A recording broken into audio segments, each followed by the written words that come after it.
In a quiet forest where tall trees touched the sky and the wind sang sweet songs through the leaves, there lived a tiny mouse named Milo. Milo was the smallest creature in the forest.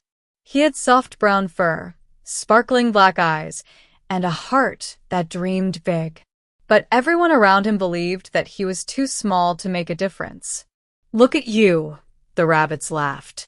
"You are so tiny you can barely carry a nut." "You are weak," said the squirrels. "You can never help anyone." Even the birds flying above said, "You are too little to matter." Every day Milo heard these words, and every day he told himself, "One day I will prove that size does not decide courage." Milo lived alone in a small burrow beneath an old oak tree. He did not have many friends, but he had a kind heart. He helped whenever he could. If a bird's egg fell from a nest, Milo would roll it back up a hill with all his strength. If a frog lost its way, Milo would guide it back to the pond. But no one ever noticed. They still called him weak, useless, and tiny. One afternoon, the peace of the forest broke. A loud roar filled the air. It was not the wind, nor the sound of falling branches. It was something terrifying. A lion had escaped from the nearby human village and wandered into the forest. He was angry, confused, and hungry. The animals panicked. Birds flew away in fear. Rabbits ran into their holes. Even the strong deer and wolves hid behind trees. No one dared to go near the lion. Later that evening, the forest elders gathered. The lion had fallen into a hunter's trap made of thick rope. He could not escape, but even trapped, he was dangerous. The trap was near the river, and if the lion stayed stuck, he would die of hunger or thirst. Still, no one was brave enough to help him. "Let him die," said the fox. "He is not one of us." "But he is suffering," said the wise owl. "We must help him." "Who'll go?" asked the bear. "We are all too afraid." Milo, who had been listening quietly, stepped forward. "I will go," he said. The animals burst into laughter. You cannot even lift a leaf," the rabbit shouted. But Milo's eyes were full of courage. "I may be small, but my heart is not," he said. That night, while everyone slept, Milo made his way to the river. The forest was dark and the air was filled with fear. But Milo did not stop. His tiny legs trembled, but his spirit stayed strong. When he reached the river, he saw the lion. The great beast lay tangled in a thick net.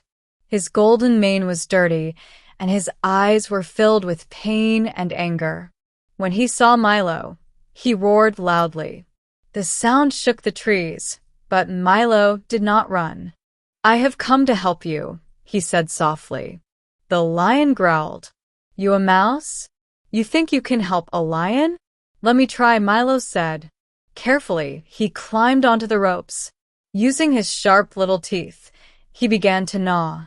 Bit by bit, thread by thread, Milo chewed through the ropes. Hours passed.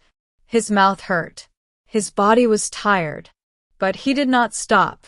Even when his teeth ached, even when blood came from his gums, Milo kept going.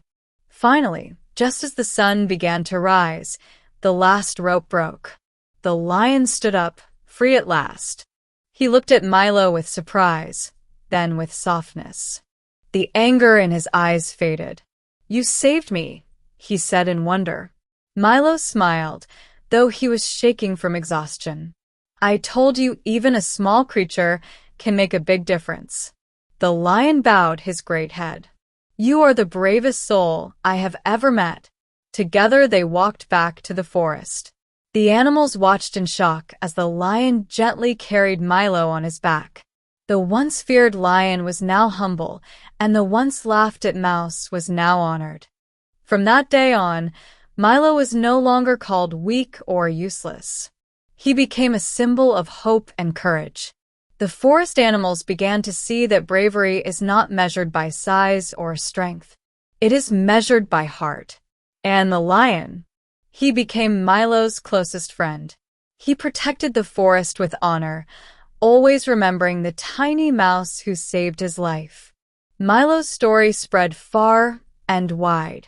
Even humans who heard it were touched. Parents told their children, "Be like Milo.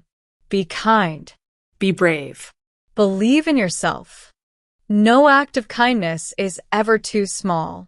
No heart is ever too weak to show courage." Sometimes the world's mightiest hero is the one no one believes in. Whenever life tells you that you are too small, too weak, or too late, remember Milo. Remember that even in your darkest moment, your bravery can light the way. Believe in your worth.